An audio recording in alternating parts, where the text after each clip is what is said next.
Hey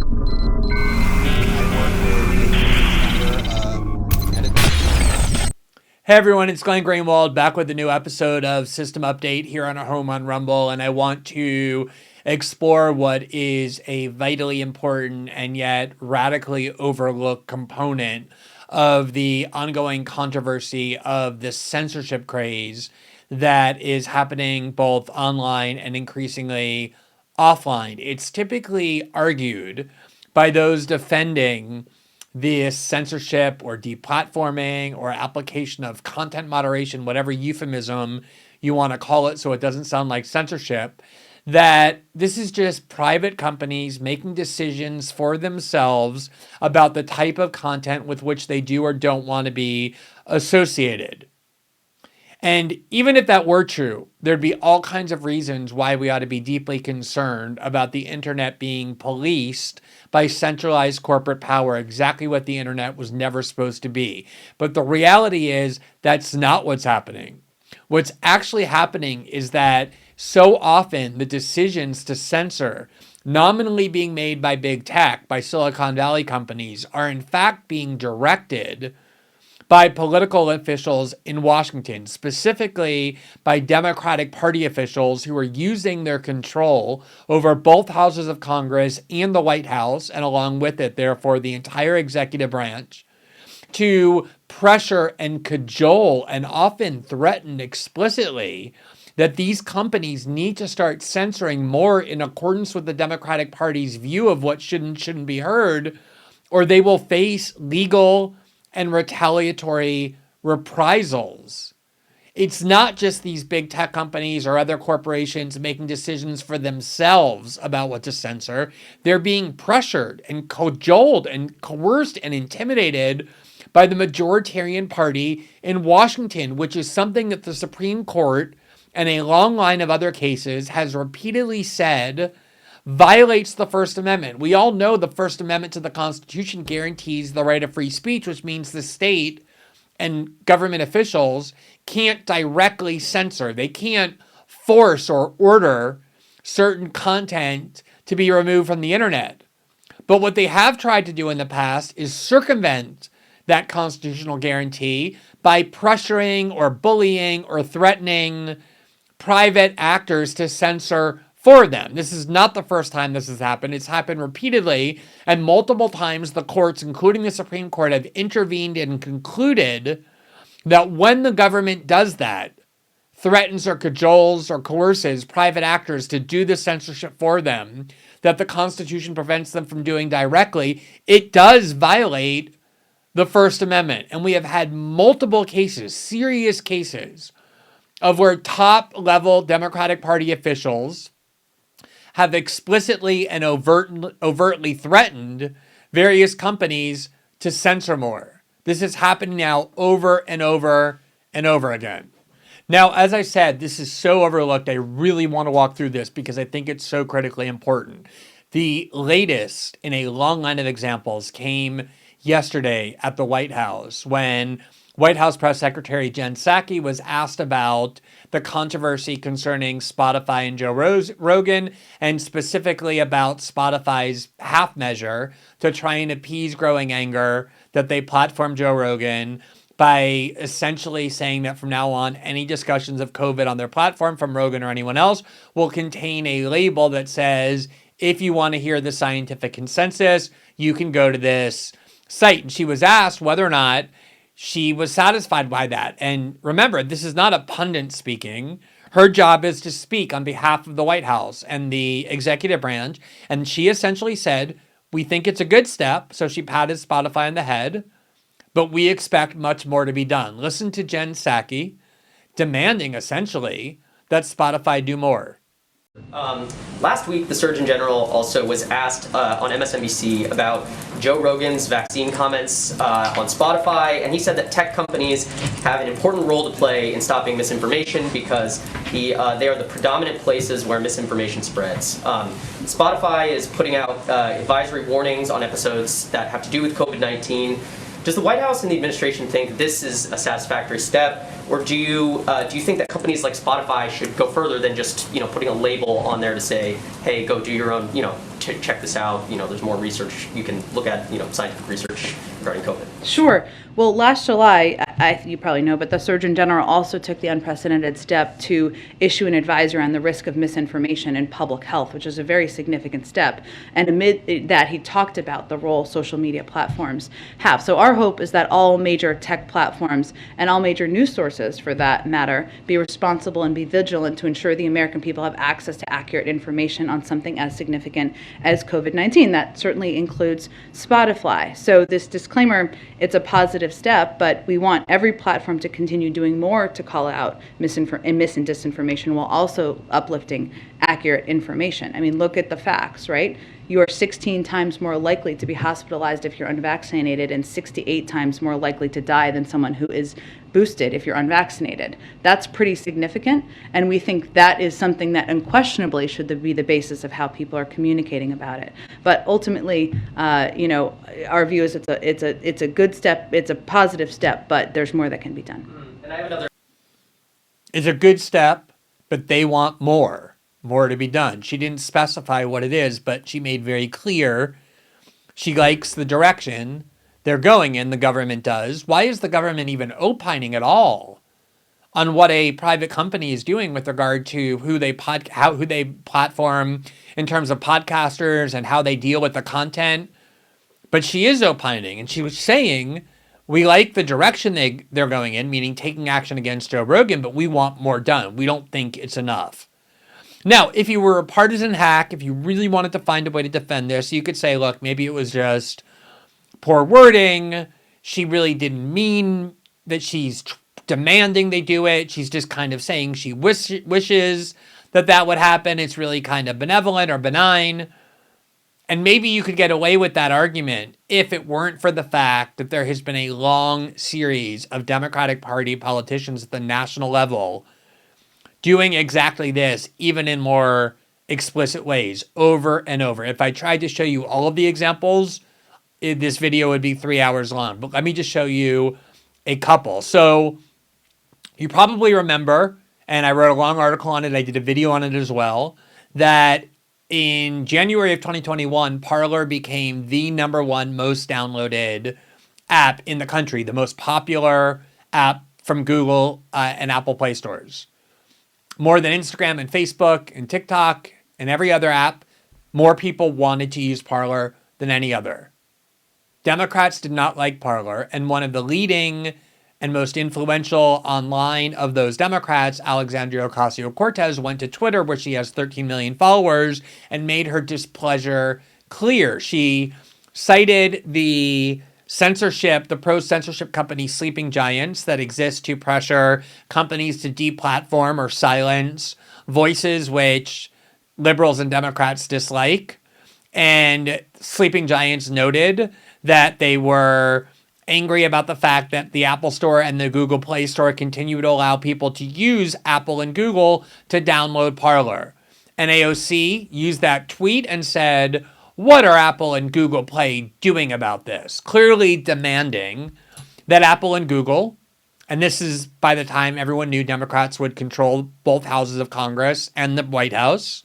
So when Democrats speak, corporations listen, that AOC wanted Google and Apple to remove Parler from their Play Store, not to allow anyone to download Parler any longer. Immediately, Apple obeyed and announced in that article that you see from BuzzFeed, Apple has threatened to ban Parler from the App Store. AOC went and patted them on the head, just like Jen Psaki did with Spotify. Good to see this development from Apple. That was January 8th, exactly the same day that AOC demanded it. That's how fast Apple obeyed. Google hadn't yet. And she said, Google Play, what are you going to do about apps being used to organize violence on your platform? Other Democratic members of Congress went on Twitter to demand that Amazon cease hosting Parler on the same day. Here are the results. 5 days later, from the New York Times, Amazon, Apple, and Google cut off Parler, an app that drew Trump supporters. So you had leading Democrats, including the Democrat with the most social media presence, AOC, demanding that Silicon Valley companies, which are at the mercy of Democratic lawmakers now that they're the majority party in Washington, delete or ban an app that displeases her. And they obeyed, and Parler disappeared.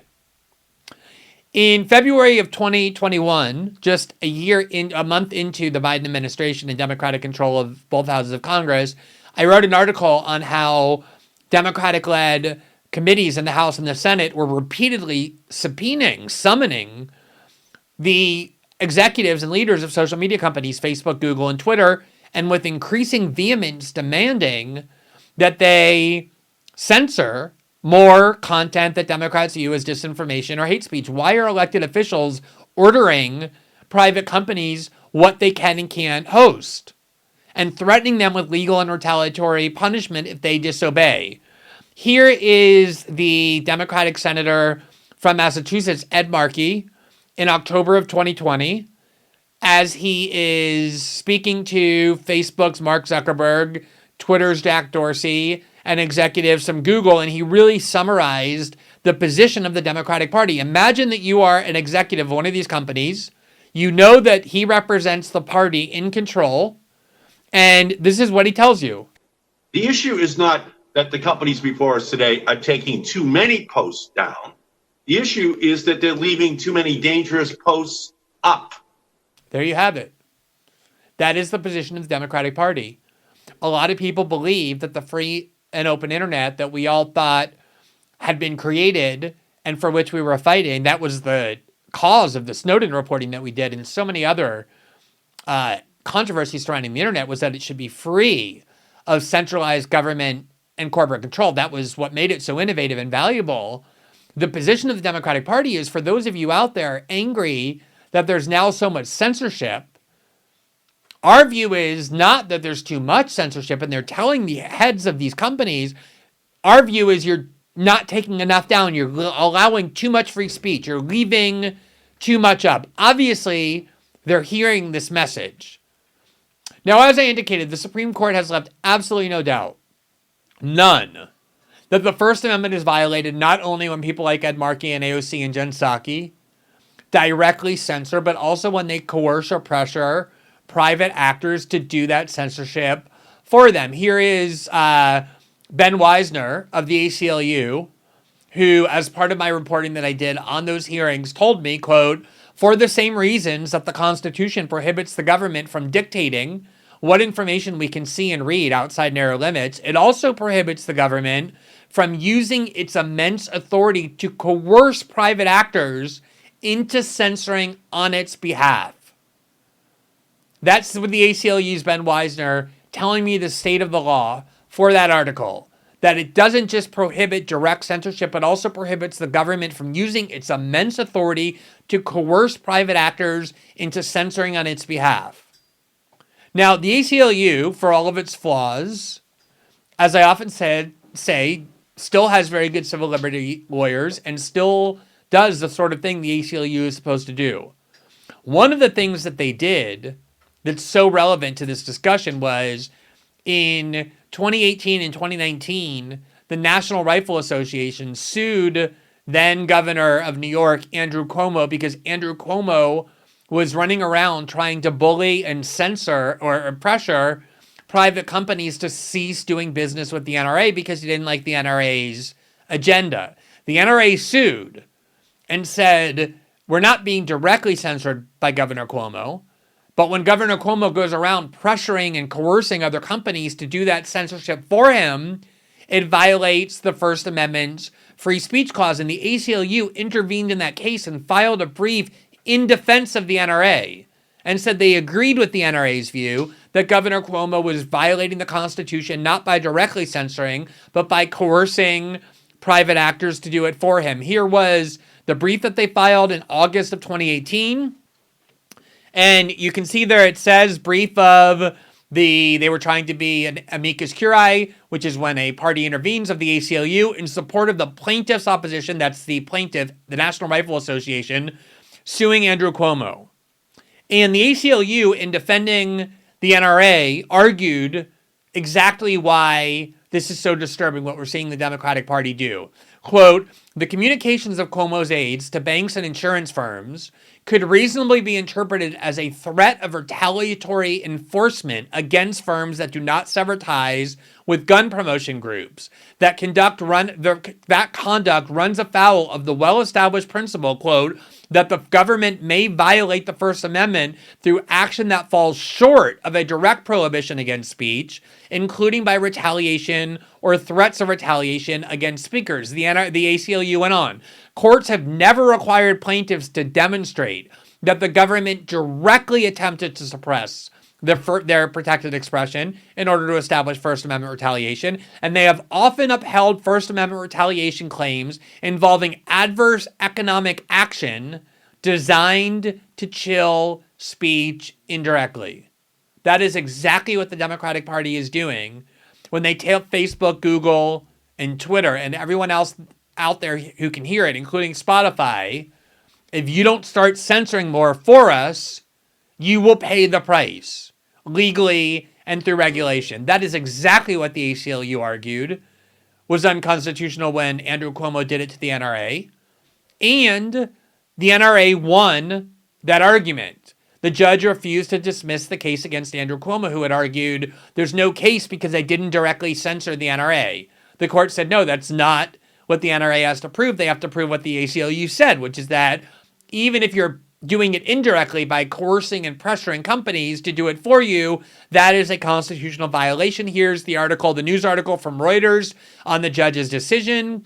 The headline there is, in the NRA versus New York, a timely reminder that officials can't use their power to squelch speech. The first paragraph reporting on that decision says, the National Rifle Association's favorite part of the Bill of Rights is the Second Amendment. But it was the Constitution's protection for free speech that kept alive the NRA's lawsuit, accusing top New York officials of pressuring insurers to ditch the gun rights group. This is a principle that has been stated repeatedly. Now, that was not a controversial ruling. This is a principle the Supreme Court, as I indicated, has repeatedly recognized. Here, as just one example, is the Supreme Court in the case of Norwood versus Harrison in 1973, stating very simply, Congress, quote, may not induce, encourage, or promote private persons to accomplish what it is constitutionally forbidden to accomplish. For more than half a century, courts have held that government threats can turn private conduct into state action. This is a crucial principle. Government threats can turn private conduct into state action. So when the Congress or the executive branch tells Facebook or Spotify or Google or Twitter, we are not satisfied with how you're censoring, we want more censorship, and if you don't censor more, we will pass laws or use our regulatory power to punish you, that becomes state action. That is the state censoring in exactly the way that the First Amendment prohibits it from doing so. Now, this is a principle that appears over and over, and it was observed by this very important Wall Street Journal op-ed in January 11th of 2021 by the Wall Street entrepreneur Vivek Ramaswamy and Yale law professor Judd Rubenfeld, the title of which was Save the Constitution from Big Tech. And they argued that while big tech is excessively and aggressively censoring the internet in a way that is dangerous and poses serious menaces to our ability to have free discourse, what is often overlooked is that it is the government forcing them or requiring them or incentivizing them or pressuring them to do so. This is what they wrote, quote, using a combination of statutory inducements and regulatory threats, Congress has co-opted Silicon Valley to do through the back door what government cannot directly accomplish under the Constitution.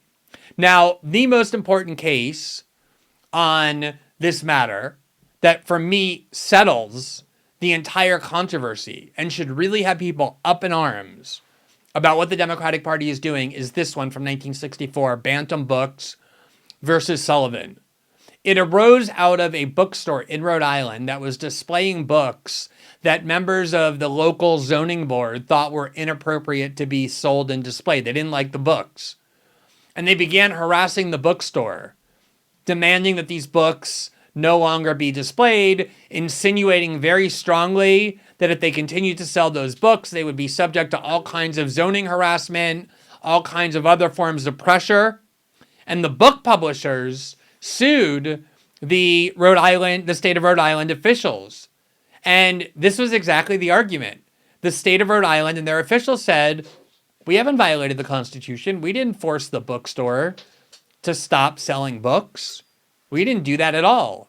And the argument of the publisher was they didn't directly censor, but they made very clear that if the bookstores didn't stop carrying our books, they would pay a price through government retaliation. And that was brought to the Supreme Court that had to decide that question. Does the First Amendment, is it violated when state officials don't directly censor, but make clear that they better start censoring for them or they're going to suffer punishments? And the Supreme Court had no problem answering this question. This is what the majority said. But it is contended by the state of Rhode Island, these salutary principles of the First Amendment have no application to the activities of the Rhode Island Commission because it does not regulate or suppress obscenity, but simply exhorts booksellers and advises them of their legal rights. That was the argument by these state officials. We're not censoring anybody. We're just advising them, suggesting to them what it would be in their interest to do, namely stop selling the books. The court said, this contention, premised on the commission's want of power to apply formal legal sanctions, is untenable. It is true, the court said, that appellants' books have not been seized or banned by the state, and that no one has been prosecuted for their possession or sale. But though the commission is limited to informal sanctions, the threat of invoking legal sanctions and other means of coercion, persuasion, and intimidation, the record amply demonstrates that the commission deliberately set out to achieve the suppression of publications deemed, quote, objectionable, and succeeded in its aim. They got the books that they wanted banned by implicitly winking and nodding that the bookstore would pay a price if they didn't. The court went on. These acts and practices directly and designedly stop the circulation of publication in many parts of Rhode Island. It is true, as noted by the Supreme Court, that Silverstein, the bookstore owner, was, quote, free to ignore the commission's notices, in the sense that his refusal to, quote, cooperate would have violated no law. But it was found as a fact, and the finding, being amply supported by the record, binds us, that the bookstore's compliance with the commission's directives was not really voluntary. People do not lightly disregard public officials' thinly veiled threats to institute criminal proceedings against them if they do not come around. And Silverstein's reaction, according to uncontroverted testimony, was no exception to this rule. The court went on. The commission's notices, phrased virtually as orders, reasonably understood to be such by the book distributor, invariably followed up by police visitations, in fact, stopped the circulation of the listed publications ex proprio vigore, which is a Latin phrase meaning of its own force. It would be naive to credit the state's assertion that these blacklists are in the nature of mere legal advice when they plainly serve as instruments of regulation independent of laws against obscenity. The court concluded, their operation was in fact a scheme of state censorship effectuated by extra-legal sanctions. They acted as an agency not to advise, but to suppress. So when Jen Psaki says, we're very happy with what Spotify did toward Joe Rogan, but we want more. When Ed Markey says, our anger with you is not that you're censoring too much, but that you're not censoring enough. When AOC says, hey, Google and Apple and Amazon, what are you doing about this app I don't like? I think you need to get rid of it. And then they do. When Democratic-led committees subpoena tech executives over and over and over and tell them explicitly with increasing amounts of vehemence, if you don't start doing what you said you would do, namely censoring more as we want, you're going to pay a legal and retaliatory price. That becomes what the Supreme Court in Bantam Books in 1963 called a scheme of state censorship effectuated by extra-legal sanctions. They're acting as an agency not to advise but to suppress, and the First Amendment is violated. Now, let's leave aside just for 1 second the legal principles, and let's look at the hardcore real politics. Everyone knows that in Washington, when a party controls both houses of Congress and the entire executive branch, and all of the regulatory machinery that goes along with it, they can do enormous damage to private sector actors, or they can bestow enormous benefits. It's a lot of power. And if you're a big corporation subject to regulatory rule by Washington, and Washington is telling you, this is what you better do, namely the majority party is telling you, this is what you better do, of course you're going to listen. That's a huge amount of power. And sometimes people in the Democratic Party admit what they shouldn't admit. They say the quiet part out loud. And that's what happened in early January of 2021 when Twitter and Facebook banned the sitting president of the United States, Donald Trump, shortly after Raphael Warnock and John Ossoff had won their elections in Georgia, which meant that the Democrats were going to control not only the House and the White House, but also the Senate. Here was Jennifer Palmieri, who was a longtime, very close aide of the Clinton family, Bill and Hillary Clinton. She worked on their campaign. She worked in the White House. She was very candid about why Twitter and Facebook suddenly banned Donald Trump. This is what she wrote, quote, "It has not escaped my attention that the day that social media companies decided that there actually is more they could do to police Trump's destructive behavior was the same day they learned Democrats would chair all the congressional committees that oversee them." We don't see the number of retweets, but this is an incredibly viral tweet. It was retweeted 13 or 14,000 times, liked maybe more than that, liked I think 70 or 80,000 times. Because what she was saying was music to the ears of Democrats, which was, now that we control Washington, these companies are going to do what we say. They're going to censor how we want. And we're going to use that power to make sure that they don't allow speech on the internet that we dislike. It doesn't take studying constitutional law to understand how dangerous that is. But if you do study constitutional law, you know for a fact that that is a violation of the First Amendment. At some point, that's going to be tested in court. But what we see now is almost on a weekly basis, Democrats not only as activists and journalists, in quotes, and liberal advocacy groups targeting people for censorship like they did with Joe Rogan and Spotify and so many others, they're using their power, the power of the federal government that they control, to coerce companies to censor for them in exactly the way the Supreme Court has repeatedly said is a violation of the First Amendment.